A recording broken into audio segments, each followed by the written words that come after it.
नमस्कार विद्यार्थी मित्रांनो, स्पंदन अकॅडमी या शैक्षणिक चॅनलमध्ये आपल्या सगळ्यांचं मनःपूर्वक स्वागत. विद्यार्थी मित्रांनो, आज आपण इयत्ता 9वीच्या पाठ्यपुस्तकातील जो त्वांत लबंत तुमंत अव्ययाचा भाग आहे, तो आपण शिकलेलो आहोत. त्याच्या खालचा जो स्वाध्याय आहे, संभाषा पत्रम आहे, त्याच्यातली प्रश्नोत्तरं आज आपण समजावून घेणार आहोत. चला, पहिला प्रश्न काय दिलाय बघूया. मेलनम कुरुत. डाव्या बाजूला त्यांनी क्रियापदाची रूपं दिलीत आणि उजव्या बाजूला त्वांत किंवा ल्यबंत रूप दिलेलं आहे. आता खादती, मग याची जोडी आपल्याला कशाबरोबर लावावी लागेल? खादित्वा. त्याच्यानंतर आलेलं आहे पिबती. पिबतीचं काय लावावं लागेल जोडी आपल्याला? पित्वा. सम्मिलती, त्याचं आपल्याला काय लावावं लागेल? ल्यबंत अव्ययाची जोडी सम्मिल्य. स्मरती, याची जोडी काय लावावी लागेल? स्मृत्वा.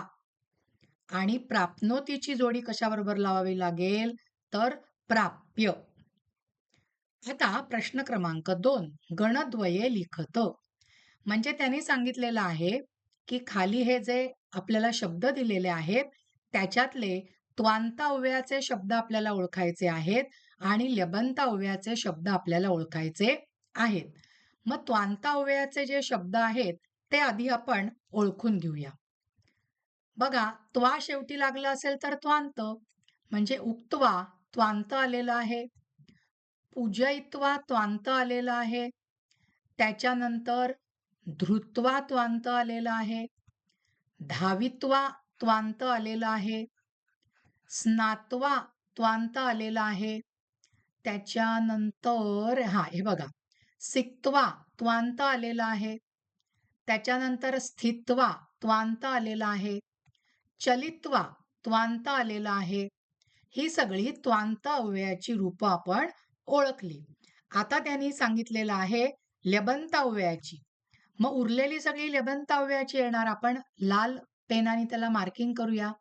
संपाद्य ल्यबंत अव्यय, संवृत्य ल्यबंत अव्यय, त्याच्यानंतर इथे प्रविश्य ल्यबंत अव्यय, उड्डीय ल्यबंत अव्यय, निमज्ज ल्यबंत अव्यय, अवतीर्य ल्यबंत अव्यय, उत्थाय ल्यबंत अव्यय, आरुह्य ल्यबंत अव्यय, उत्पत्त्य ल्यबंत अव्यय, निष्पीड्य ल्यबंत अव्यय, उद्घाट्य ल्यबंत अव्यय, निष्कास्य ल्यबंत अव्यय. लक्षात आलाय विद्यार्थी मित्रांनो? आपल्याला ओळखायचंय त्वांत अव्ययाचे शब्द कोणते आहेत आणि ल्यबंत अव्ययाचे शब्द कोणते आहेत. आता प्रश्न क्रमांक 3 बघा.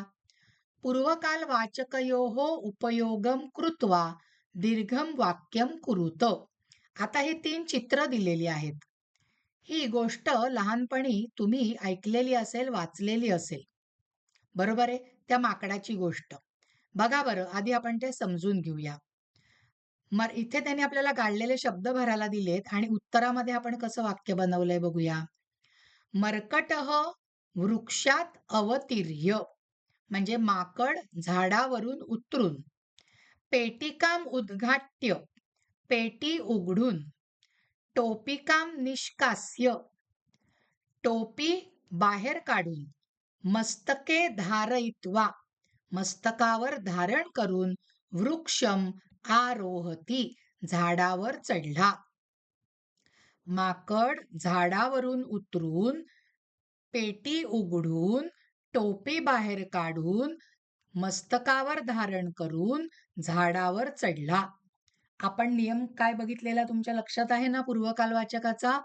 की वाक्यातला कर्ता हा एकच पाहिजे. इथे बघा, मर्कटः हा एकच कर्ता आलेला आहे.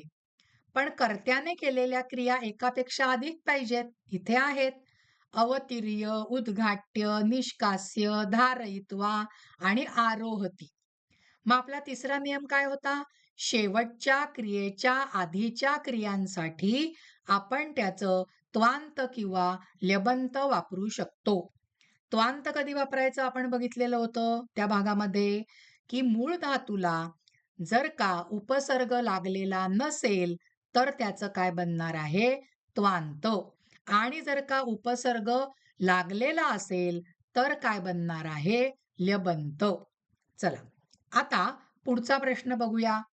त्यांनी म्हटलेलं आहे भिन्नम अव्ययम चिनुत. पहिलं बघा काय आहे?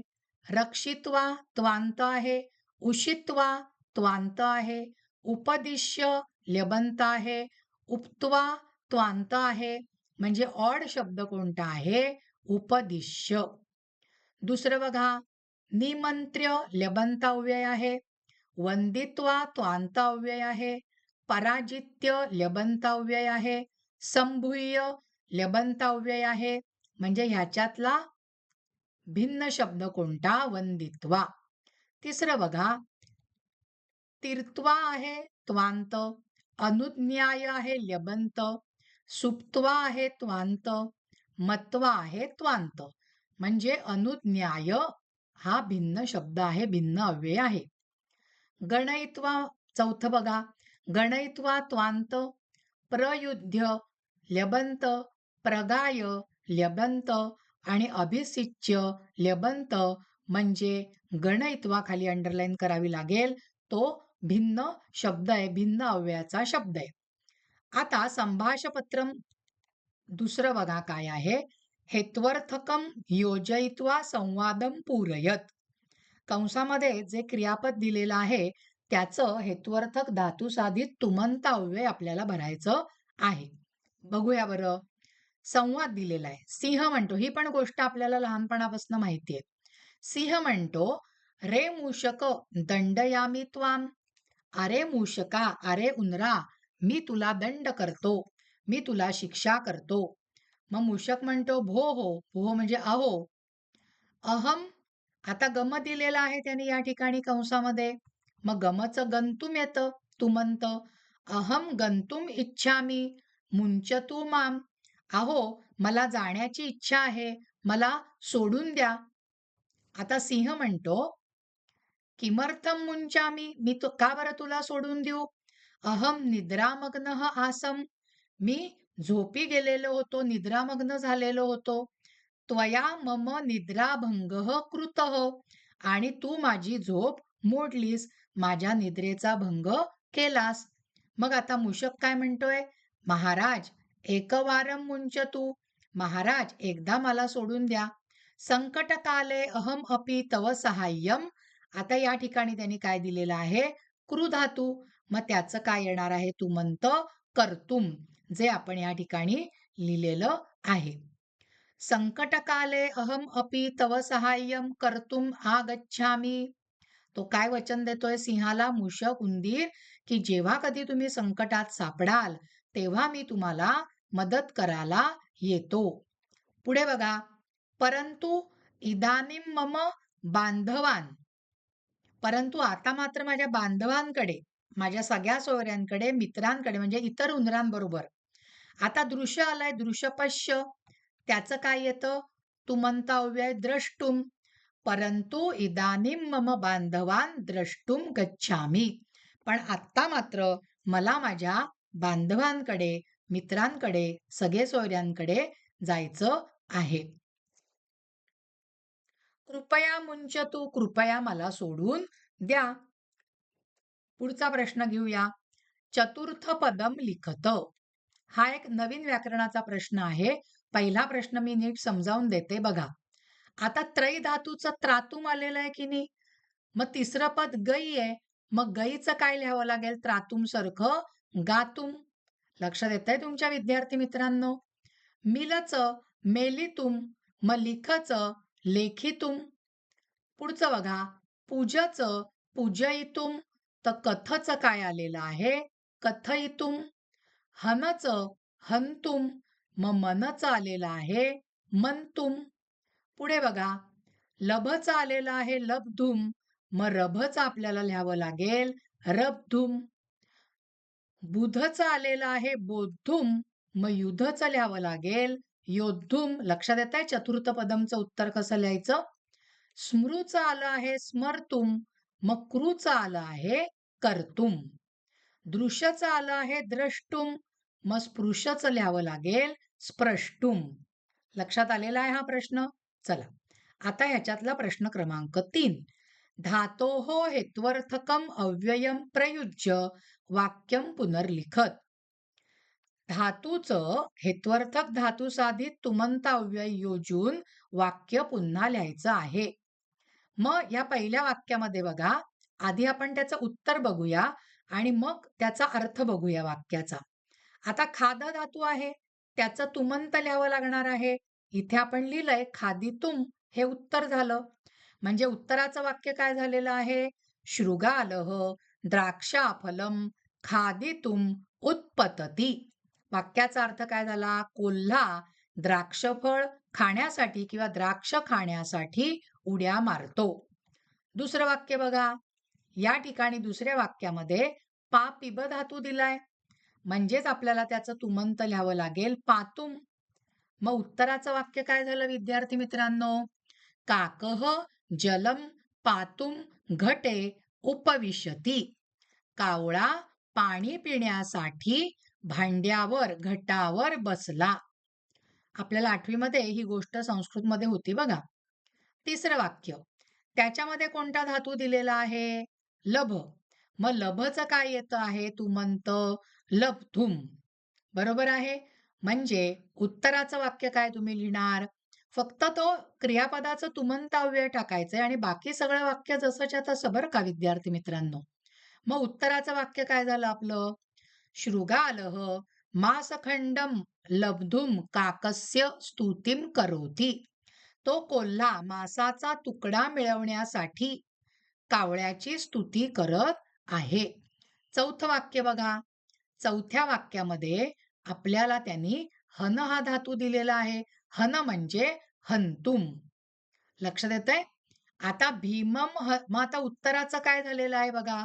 इथे हंतुम आपण लिहिलं. भीमम हंतुम दुर्योधनः कपटम अकरोत. दुर्योधन भीमाला मारण्यासाठी कपट करतो. लक्षात येतंय विद्यार्थी मित्रांनो कशी वाक्य बनतायत? आता या वाक्यात क्रू दिलेला आहे. मग क्रूचं काय येतं? कर्तुम येतं, तुमंत अव्यय. मग उत्तराचं वाक्य काय झालं? शशकः निद्राम कर्तुम अगच्छत. आणि वाक्याचा अर्थ काय झाला? कोल्हा निद्रा करण्यासाठी, झोप घेण्यासाठी गेला. 6वं वाक्य बघूया. या 6व्या वाक्यामध्ये लिख आलेलं आहे. मग त्याचं तुमंत येतं लेखितुम. बरोबर आहे? मग आता त्याचं उत्तराचं वाक्य काय बनलं? सह पत्रम लेखितुम लेखनीम स्वीकरोति. तो पत्र लिहिण्यासाठी लेखणी स्वीकरोति म्हणजे हातात घेतो, स्वीकारतो. लेखणी म्हणजे पेन. चला, पुढचा प्रश्न बघूया. हे हे जे जिज्ञासा पत्रम आहे ना विद्यार्थी मित्रांनो, हे पान नंबर 28 वरती आहे बरं का. असं त्यांनी तुकड्या तुकड्यामध्ये ते पुस्तकात दिलेलं आहे. काही पानानंतर परत थोडा भाग, काही पानानंतर परत थोडा भाग.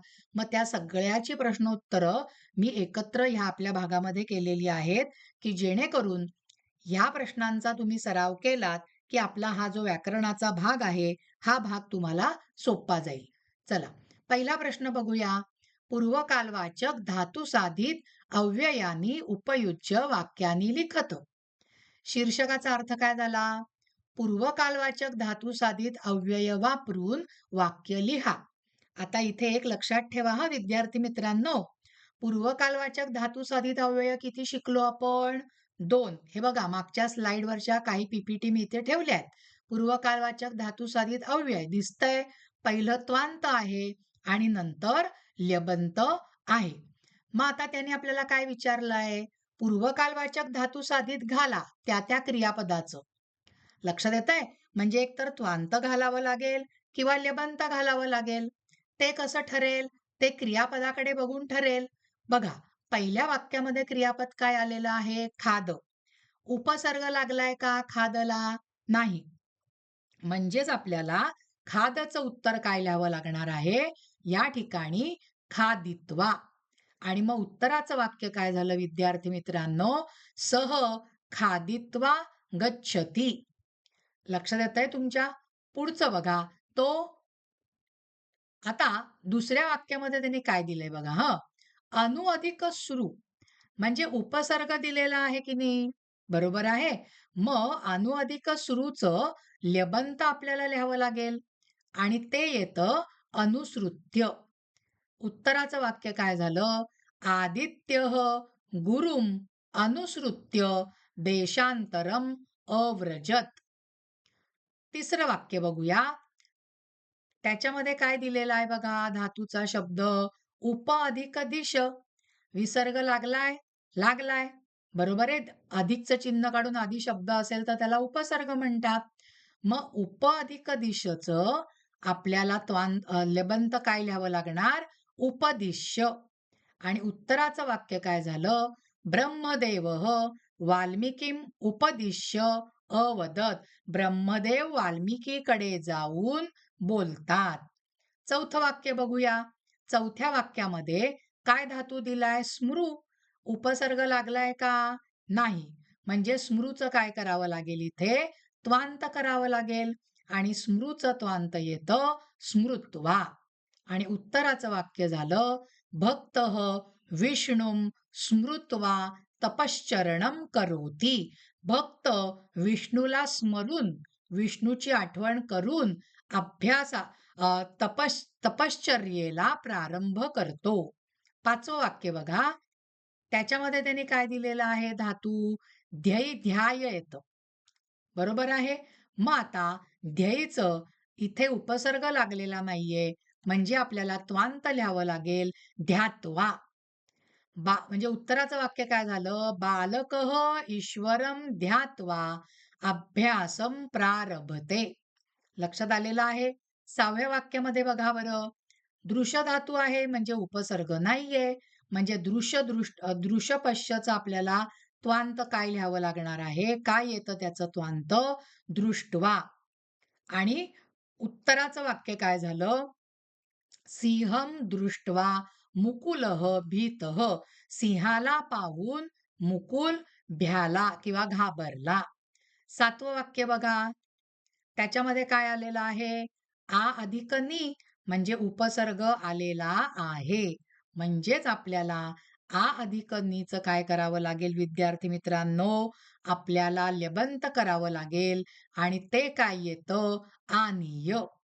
उत्तराचं वाक्य झालं नौकाम आनीय अजयः प्रवासम आरभत. बरोबर आहे. आता दुसरा प्रश्न बघूया. हेत्वर्थक अव्ययानी प्रयुज्य वाक्यम पुनर्लिखत. शीर्षकाचा अर्थ काय झाला?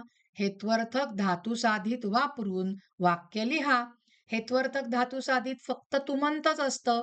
म्हणजे कंसामध्ये जिथे जिथे धातू लिहिलेले आहेत तिथे तिथे त्याचं आपल्याला तुमंत लिहायचंय. पहिल्या वाक्यामध्ये कोणतं आलंय बघा? स्ना हे धातूचं रूप आलंय. त्याचं हेत्वर्थक धातुसाधित तुमंत काय येतं? स्नातुम. म्हणजे उत्तराचं वाक्य काय झालं? भार्गवः स्नातुम गंगा नदीम गच्छति. भार्गव स्नानासाठी गंगा नदीवर जातो. दुसरं वाक्य बघा. गई गाय येतं. म्हणजे गाणे. गईचं काय येणार आहे? तुमंत गातुम.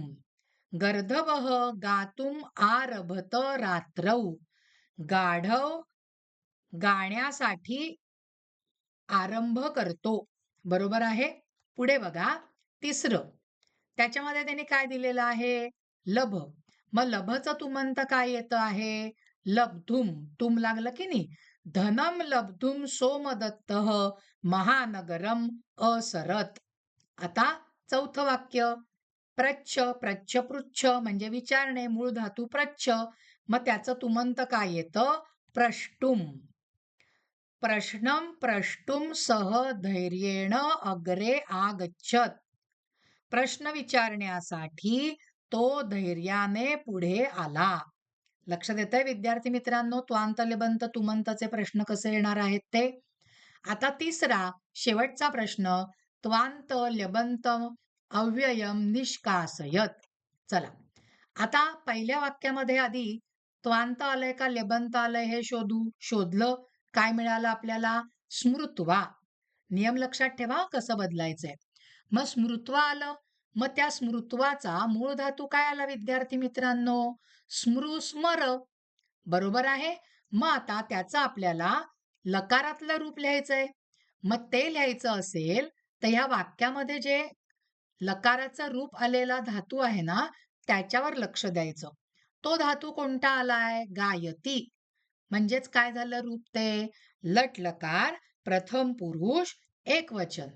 मग आता मला स्मृत्वा काढायचंय की नाही वाक्यातलं?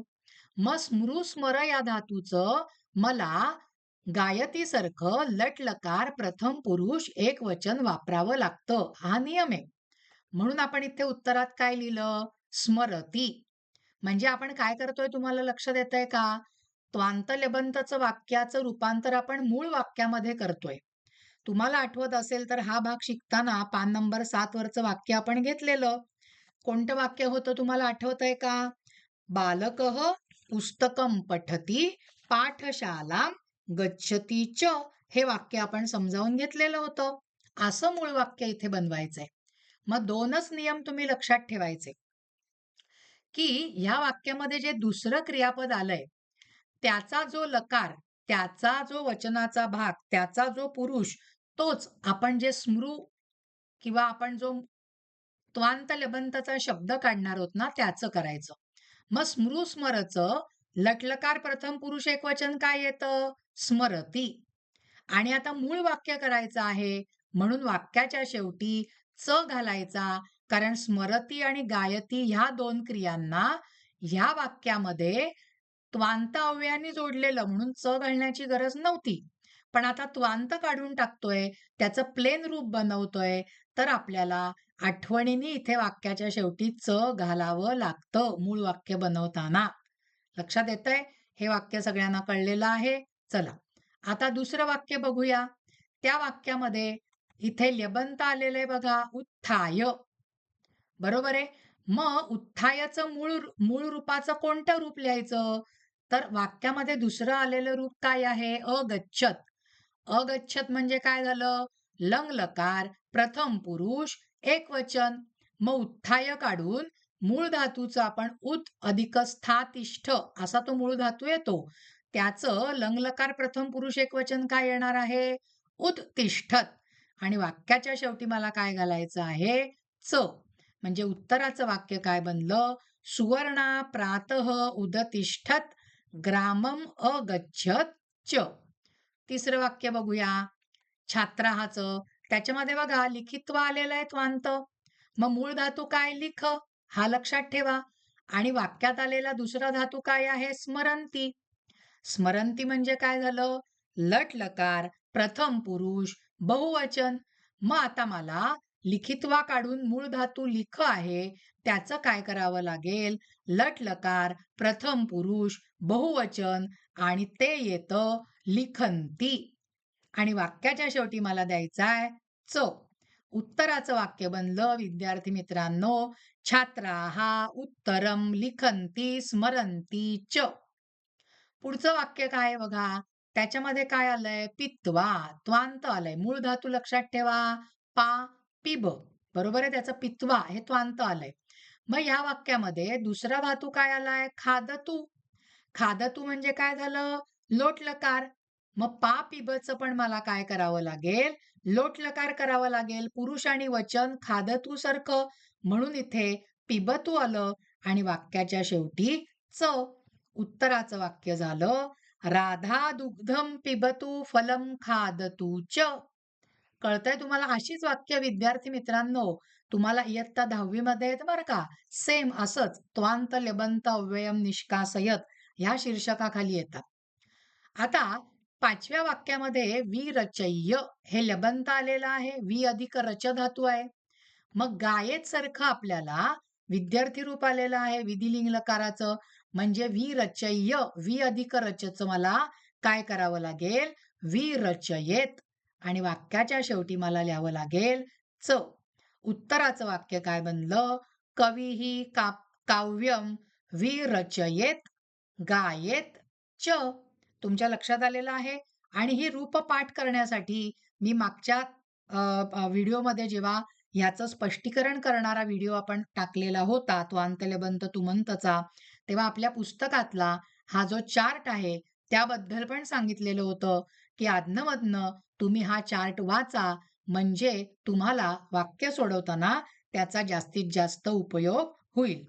तर विद्यार्थी मित्रांनो, आज आपण त्वांत ल्यबंत तुमंत म्हणजे आपल्या पुस्तकात छापल्यानुसार कत्वा, ल्यप्य आणि तुमुन ह्या संदर्भातलं जे संभाषपत्रम आहे, जो भाषाभ्यास आहे, जी व्याकरणाची वाक्य आहेत, ती आपण आज समजावून घेतली. आपला आजचा हा भाग इथेच संपलेला आहे. तुम्हाला जर का हा भाग आवडला असेल, तर ह्या भागाला लाईक करा, ह्या भागाला शेअर करा आणि अश्विनी साठे आणि स्पंदन अकॅडमी ह्या शैक्षणिक चॅनलला जर का सबस्क्राईब केलं नसेल, तर लगेचच सबस्क्राईब करा. धन्यवाद विद्यार्थी मित्रांनो.